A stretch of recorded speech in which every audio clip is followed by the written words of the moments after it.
To gaslight someone means to manipulate a person into questioning their own sanity. This is seen in abusive relationships, and even after the relationship ends, the effects of gaslighting can still progress. Consequently, it is important to identify such a relationship as soon as possible. Get rid of gaslighters from your life and keep them away from contact for at least a year, if not permanently. Gaslighting is a form of emotional abuse that gives the abuser power to make the victim question their own mentalities. Here are 10 signs to help you identify if you are being gaslighted in an abusive relationship. 1. Using your fears.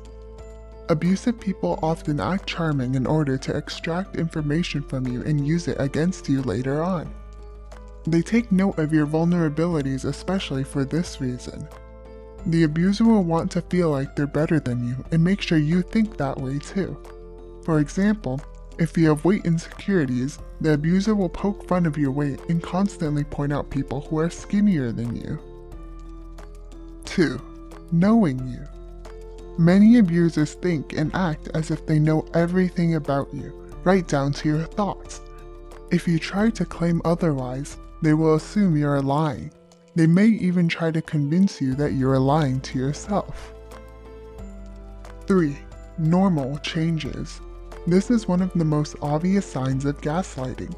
If someone tries to tell you something is normal when you think it's wrong, you need to get out of that relationship. For example, if you don't want to take the next step in a relationship, but your partner calls you a prude rather than accepting your comfort levels, you should watch out. Keep in mind, abusers do not exist only in romantic relationships, but in professional relationships as well.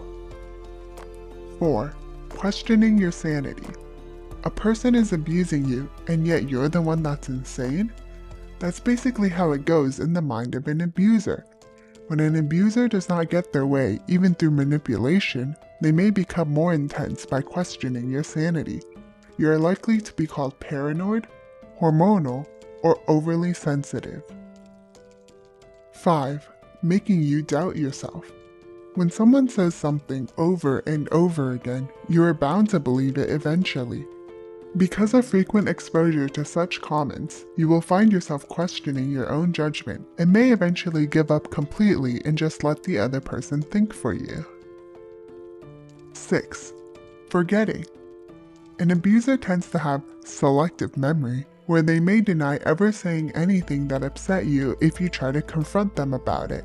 For example, they may have made a promise that was never fulfilled and then claim the promise was never made. 7. Making you lie.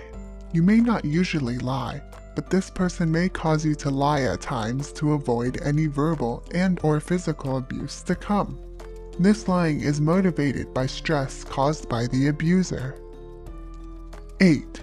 Causing you to stay silent. It is innate for humans to want to share their experiences, but being with an abuser may redirect that nature.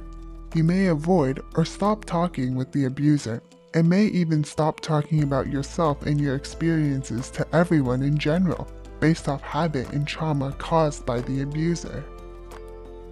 9. Making you question your sanity. Manipulative tactics can change the way people think drastically.